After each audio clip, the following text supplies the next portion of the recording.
በስመ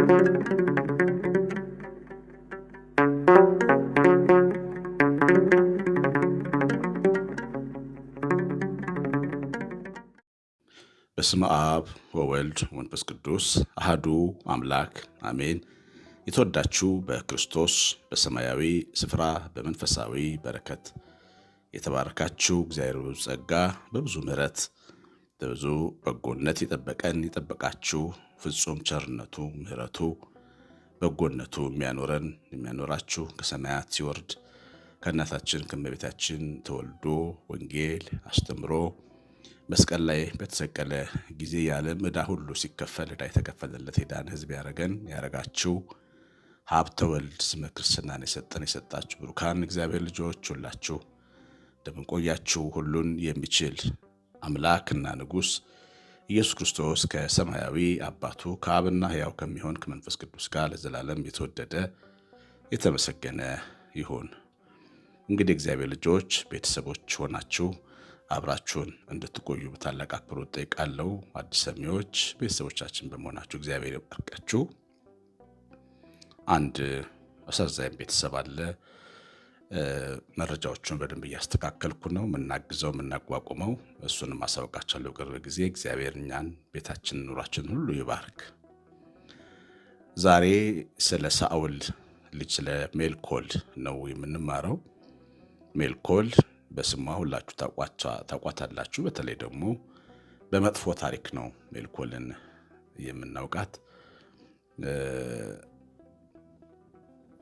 ሜልኮል የንጉሱ የመጀመሪያው የእስራኤል ንጉስ የሳኦል እና የዮናታን የተባለው ደግሞ የዳዊት ወዳጅ የእሱ እህት ነች። ዳዊት በጎልያድ ምክንያት ጎልያድን በመግደሉ ምክንያት የንጉስ ልጅ ያገባል። ይህን ጨካኝ ነፍሰ ገዳይ ፍልስጤማዊ የገደለ ተብሎ ስለተነገረ እሱ የዳዊት አምላክ ስለረዳውና ጎልያድን ስለገደለ ዳዊት እረኛው የሜልኮል ባል ለመሆን በቅቷል።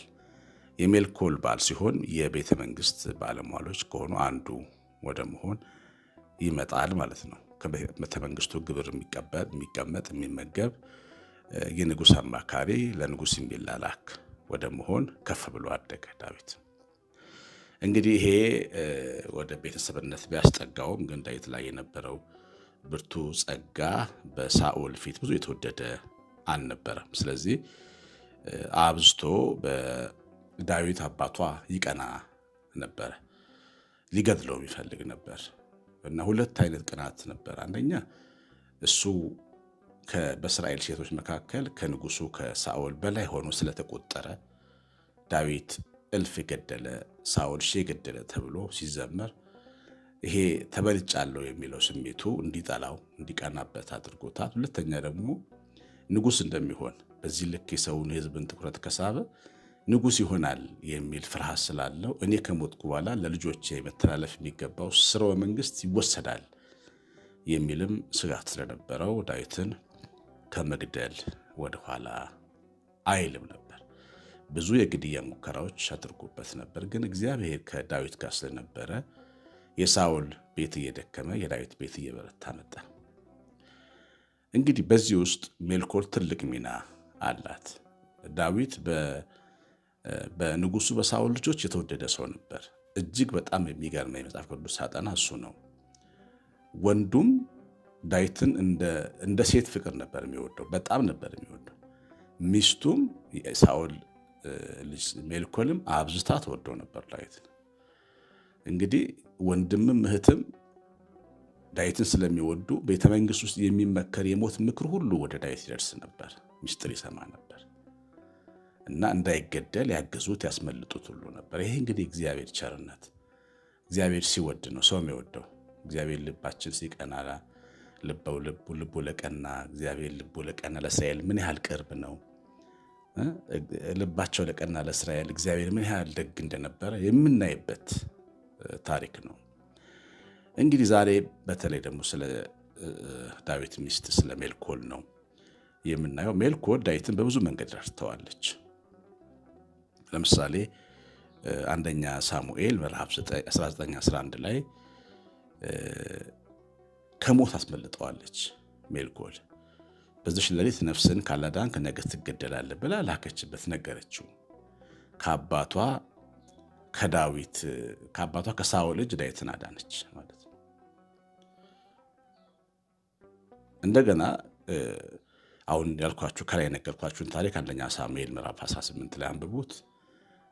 የሳኦል ልጅ ሜልኮል ዳዊት እንዴት አድርጋ እንደወደደችው የሚናገር በኋላም ሳኦል ልጁን ሜልኮልን እንደዳረለት በሰርግ የሚናገር ታሪኮችን ታነባላችሁ። ግን በኋላ ግን ወደ ቤት ስትመጣ ሜልኮል ዳዊትን የምታድን ሆና ተገልጣለች ማለት ነው። በዚሁ ምዕራፍ ላይ ዳዊትን በመስኮት በኩል እንዳስመለጠችው ተጽፏል። እንግዲህ አንዲት ሴት ለባሏ ማድረግ የሚገባትን በጎነት በማድረግ የምትመሰገነች ሜልኮል። እኛ አበሾች ብዙ ጊዜ የሰዎችን ደካማ ጎን አድምቀን ስለምንነጋገር እንጂ ሜልኮል የሰራቻቸው እጅግ በጣም መልካም ብዙ ነገሮች ለዳዊት ነበሩ። ሚስቱ እንደመሆኗ መጠን ዳዊትን አገልግለዋለች። ይኸውላችሁ ዳዊትን አንዲት ሴት ባሏን እግሩን ስላጠበች አገልጋይ የምትሆን የጣፈጠ ምግብ ስላበላችሁ ብቻ አገልጋይ የምትሆን እንዳይመስላችሁ። የሳምሶን ፍቅረኛ ደሊላ ይህን ታደርግ ነበር። የሶምሶንን እግር ታጥብ ነበር፣ ፀጉሩን ታጥብለት ነበር፣ ጭኖቿ ላይ ታስተኛውም ነበር፣ የጣፈጠም ታበላው ነበር። ገዳዮቹ ሲመጡ ግን አሳልፋ ሰጥተዋለች። አንዳንድ ጊዜ ፍቅር የሚገለጥበት ብርቱ መገለጫ አለ። የጣፈጠ ማብላት አንድ የፍቅር መገለጫ ነው። እንደተባለው በጣም ዝቅ ብሎ እግርን እስከ ማጠብ ድረስ ማገልገል፣ የባልን ልብስ ማጠብ፣ ልብሱን ተኩሶ ሸሚዙን ተኩሶ አምሮበት እንዲወጣ ማድረግ የፍቅር መገለጫ ነው፣ ግልጽ ነው። በመከራው ጊዜ ግን በሞቱ ፊት ግን መቆም ከሁሉ በላይ ግን የፍቅር መገለጫ ነው። ሜልኮል ለዳዊት የሆነችው እንደዚህ ነው። እውነት ለመናገር ራሷን አጋልጣ ነው። አባቷ ጨካኝ ነው፣ ሊገላት እንደሚችልም ታውቃለች። ግን ፍቅርን አስበለጠች። በዚህም ክርስቶስን ትመስላለች ሜልኮል። ክርስቶስ ለፍቅር ሲል በሞት ፊት አይደል የቆመው? በቀስት ፊት ነው የቆመው። እኛ በቀስት እንድናመልጥ መስቀል ላይ ራቁቱን ተሰቅሎ ስታዩት ከቀስት እንድናመልጥ ነው። እግዚአብሔር ቃል ይሄን ነው የሚነግረን። ከቀስት ፊት ያመልጡ ዘንድ ምልክትን ሰጣቸው። ሜልኮል የሚደነቅ ነገሯ ይሄ ነው። ባሏን እንዳይገሉት ከሞት ታድገዋለች። እግዚአብሔር በእሷ እጅ ሆኖ ታድጎታል። እንግዲህ በዚህም የሜልኮልን ጥሩ ሚስትነት ትመለከታላችሁ። እንደገና ጠላቶች መጡ፣ ቤቷ ገቡ፣ ዳዊትን የሚገድሉ መጡ። ልክ ሰው አስመስላ በጨርቅ አሸንጉሊት ሰርታ አልጋ ላይ አስተኝታ ጠበቀቻቸው። ከዛ ተነስተው ሮጦ ሲሄዱ አልጋ ላይ ዳዊትን ያገኙ መስሏቸው ሌላ። ከዛ በኋላ አይሶ እንዲያርጉ ጠፍቶ ሄዶ ነው ብላ ራሷንም ዳዊትንም ተከላከለች። ጥበበኛ ሴት በመሆን ቤቷን በዚህ መንገድ ስታተርፍ ታያላችሁ። እንግዲህ አባቴ ነው ሳኦል፣ መንግስቱ ደግሞ መንግስቴ ነው ብላ ወደ ስጋዋ አላደላችም፣ ወደ ኪዳኗ ነው ያደላችው። ባል ኪዳን ነው፣ እናት አባት ስጋ ናቸው። ወደ ኪዳኗ አደላች። ኪዳን የዘላለም ነው። እግዚአብሔር ኪዳኑን እንዳልበላ ሁሉ አንዲት ያገባች ሴት ለባሏ፣ አንድ ያገባ ወንድ ለሚስቱ የማይበላው ኪዳን ሆኖ ነው ቃል ኪዳን የሚገባቡትና እስከ ሞት ድረስ አብረው እንዲቆሙ የሚሆኑ ናቸው። ሜልኮል እንግዲህ የምታስተምረን ትልቁ ትምህርት ባሏን በመውደድ ከቤተሰቦቿ በላይ ሰው እናት አባቱን ይተዋል፣ ከትዳር አጋሩ ከሚስቱ ወይ ከባሏ ጋር ትተባበራለች የሚለውን ቃል ተግባራዊ አድርጋ ያሳየች ሴት ነች እና ሁልጊዜም ቢሆን ትዳር አንደኛ ነው በኑሮ ውስጥ። ከእግዚአብሔር ቀጥሎ የትዳር ዓላማ አንደኛ ነው። እናት አባት ሌላ ዓላማ ሊኖረው ይችላል። አሁን እንደሰማችሁት ሳኦል ዳዊትን ለመግደል በራሱ ፖለቲካዊ ምክንያት ይፈልጋል፣ ሌላ ዓላማ አለው። ግን ሜልኮል ይህን አልፈቀደችም። አባቴ ነው ብላም አልፈቀደችም። የአባት የእናት ክፉ ተግባር፣ የዘመድ የእህት የወንድም ክፉ ምክር ተግባራዊ አይደረግም በሕይወት ውስጥ እና ጠንካራ ወንዶች ትዳራቸውን የሚጠብቁት እነዚህን ከመሳሰሉ አሉታዊ ምክሮች፣ ሐሳቦች፣ ፍላጎቶች ትዳራቸውን በመጠበቅ ነው። ሴቶችም እንደዚሁ ቤታቸውን፣ ኑሯቸውን ከቤተሰቦቻቸው ከእህቶች፣ ከወንድሞች፣ ከእናት ከአባት የሚመጣባቸውን መጥፎ ጎጂ የሆነ ተጽዕኖ በመቋቋም ቤታቸውን በመጠበቅ ነው እና ሜልኮል እንደ ዶሮ ጫጩቶቿን በክንፎቿ እንደምትሸፍን የባሏን ጉዳይ ሸፍና በመያዝ የተመሰገነች ሴት ነበረች። ሌላው እንግዲህ ሁላችንም እንደምናውቀው ድካሟ ነው። ድካሟ ምንድን ነው? በዳዊት መንፈሳዊነት ልክ አልተሰራችም ነበር። በእርግጥ ቢዚ ነበር ዳዊት። እሷን ባገባ ጊዜ እሷን ለማስተማር፣ እሷን ለመቅረጽ፣ መንፈሳዊ ሴት ለማድረግ የሚያስችል የተረጋጋ ሕይወት አልነበረው። እንደ ሽፍታ ከዋሻ ዋሻ እየዘለለ የሚኖርበት ዘመን ነበር። ስለዚህ ስጋዊት ሴት በሳኦል ቤት ያደገች የኖረች ያው ስጋ ሆና የመጣች ነች። ቆንጆ ሴት ነች። ሰብአዊነቷ ቅድም እንዳልነው ጥሩ ነው፣ ግን መንፈሳዊ አቅም ግን ይጎድላት ነበረ። ይህን የምናየው ሁለተኛ ሳሙኤል ምዕራፍ 66 ላይ በሰራችው ስህተት ነው። ንጉሥ ዳዊት ከነገሰ በኋላ በታቦተ ጽዮን ፊት ታቦተ ጽዮንን ካለችበት ከአቤዳራ ቤት አውጥቶ በድንኳን ለማኖር በሚመጣ ሰዓት በደስታ እየዘለለ ለእግዚአብሔር ምስጋና ያቀርብ እንደነበረ ተጽፎለታል። ከዳዊት መንፈሳዊ ብቃቶች አንዱ ይሉንታን ፈርቶ በይሉንታ ታስሮ ራሱን በፕሮቶኮል አስሮ አይደለም በእግዚአብሔር ፊት የቆመው።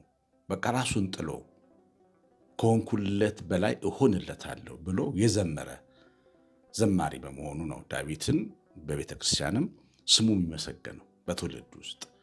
ይህን የምስጋና ክብሩን ሜልኮል ግን አናንቃ ነበር፣ ቀልዳበት ነበር። ያንን መንገድ በስጋ አይን ስናየው ሜልኮል ትክክል ትመስላለች። አንድ ንጉሥ፣ አንድ ትልቅ ንጉሥ እየዘለለ ብታዩት፣ አንድ ትልቅ መሪ፣ አንድ ትልቅ ፕራይም ሚኒስትር እየዘለለ ብታዩት ምን ይሰማችኋል? እና ትንሽ እኛም ልባችን አስተያየት ለመስጠት ሊዳዳው ይችላል። አጠገብ ስናደርገው ነው በደንብ የሚገባል። ግን በጣም ትልቅ ብቃት ነው። የአዲስ አበባ ከንቲባ አንድ ቤተ እምነታቸው ላይ ቆሞ ሲዘምሩ አይቼ እኔ በጣም ነው የቀናሁት። በጣም ነው የቀናሁት። በእኛ በኦርቶዶክሳውያን ባለስልጣኖች ይህን ባየው ስግደት ቀን ቆመው ሲሰግዱ፣ ሲቆርቡ፣ ሲያስቀድሱ ባየው እንደ ለፖለቲካው ብቻ ነጭ ልብስ ለብሰው መስቀል ደመራ ላይ መጥተው ተቀምጦ ሲሄዱ አያለው። ግን አምልኳቸውን ባየው ብዬ እኔ ምናፍቃለሁ። ክብራችን ነው አያ ዳዊት በዚህ ልክ ራሱን አዋርዶ ለዓለም መሪዎች በእግዚአብሔር ፊት መዋረድ እንደሚገባቸው አስተምሯል ዳዊት። ይህንን ጉዳይ ሜልኮል ዝቅ አድርጋ በማየቷ ምክንያት እግዚአብሔርን እንደናቀች በእግዚአብሔርም እንደተቀሰፈች ተጽፏል በዚሁ ምዕራፍ ላይ። ከዛሬ ጀምሮ እስከምትወልድበት እንደማትወልድ መካን እንድትሆን እግዚአብሔር እንደፈረደባት እና በእግዚአብሔርም አይቀለድም። አትሳቱ ይላል ሐዋርያው ጳውሎስ። እግዚአብሔር አይዘበትበትም። በፍጹም በእግዚአብሔር በሆነው ነገር ላይ አስተያየት አትስጡ። ዝም በሉ። ዝም ማለት ምንም ችግር የለውም። ሰው በልቡ ውስጥ ምን እንዳለ እምነቱን አናቅም እና ሁሌ ሰማያዊውን ጉዳይ ላይ አክብሮት መስጠት ያስፈልጋል። ሌላው ቀርቶ የሌላ ሰው ሃይማኖት እንኳን ሳይቀር ሰው አክብሮ የሚያምንበትን ጉዳይ አይምሮ ሲጎዳ ድረስ ማጣጣነት ማፌዝ ተገቢ አይደለም። ሰው ክቡር ነው። እግዚአብሔር ክብር ለሚሰጡ ሰዎች ክብር ይሰጣቸዋል። እያችሁ እንኳን የምናውቀውን ሕያው አምላካችንን መድፈር አይደለም። አንዳንዴ መንፈሳዊ በሆኑ ሰዎች ላይ ምንቀልድ ሰዎች አለን። ቄስ ሆንክ እንዴ? መነኮስክ እንዴ? ቆረብክ እንዴ? እኛ ስላላረግ ነው እነዛን የምናስታቅ ሰዎች አለን። ተጠንቀቁ። በዓይኗ ገላመጠችው ዳዊት ባሌ አሳፈረኝ ብላ። እግዚአብሔር ማጸኗን ዘጋው። እንኳን ተናግረን ልባችን ባሰበው ነው እግዚአብሔር የሚያዝንብን። በተለይ መለኮታዊ በሆነ ጉዳይ ላይ ስንቀልድ፣ በቄስ ላይ የምንቀልድ አርቲስቶች አለን። በመንፈሳዊ አገልግሎት ላይ የምንቀልድ አርቲስቶች አለን። ድራማ ሰሪዎች፣ አስቂኝ ሰዎች አለን። ተው። ብዙ የምንቀልድበት ነገር አለ። የማይነካን ነገር አትድፈር፣ አንድፈር።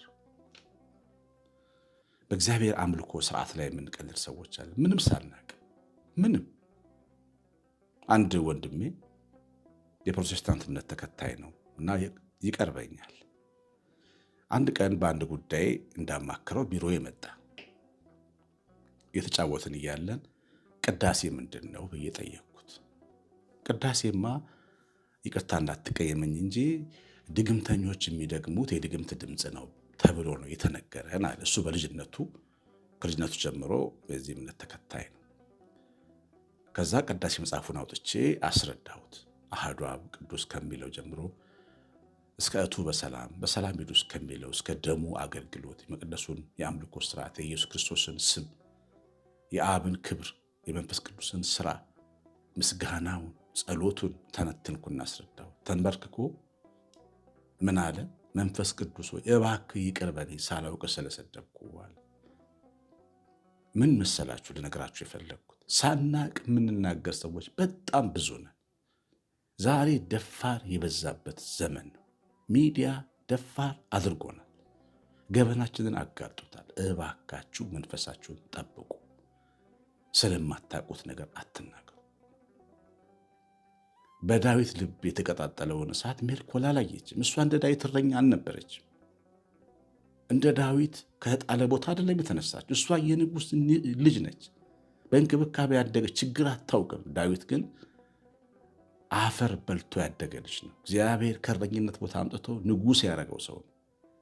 ለእግዚአብሔር የሚዘልበት በቂ ምክንያት አለ። እሷ ዳዊት የገባው ነገር ስላልገባት ልትንቀው አይገባም።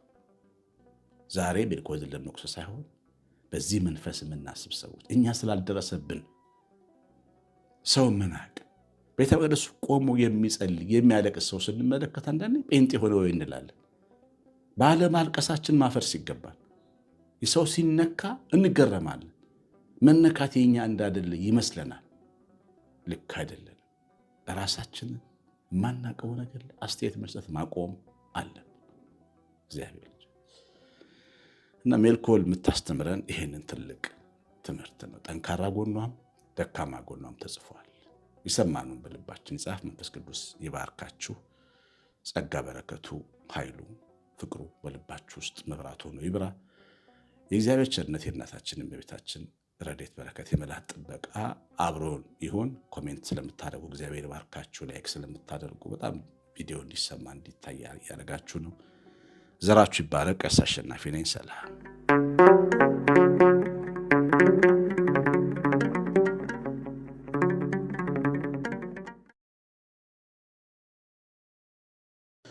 በስመ አብ ወወልድ ወመንፈስ ቅዱስ አሐዱ አምላክ አሜን።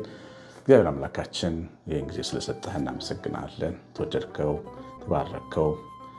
ጌታችን ኢየሱስ ክርስቶስ ከአብና ከመንፈስ ቅዱስ ጋር ስም ብሩክ ምስጉን ይሁን። እግዚአብሔር የሚወዳችሁ በጌታችን በኢየሱስ ክርስቶስ በሰማያዊ ስፍራ በመንፈሳዊ በረከት የተባረካችሁ እግዚአብሔር ብዙ ምሕረት ብዙ ጸጋ የሰጣችሁ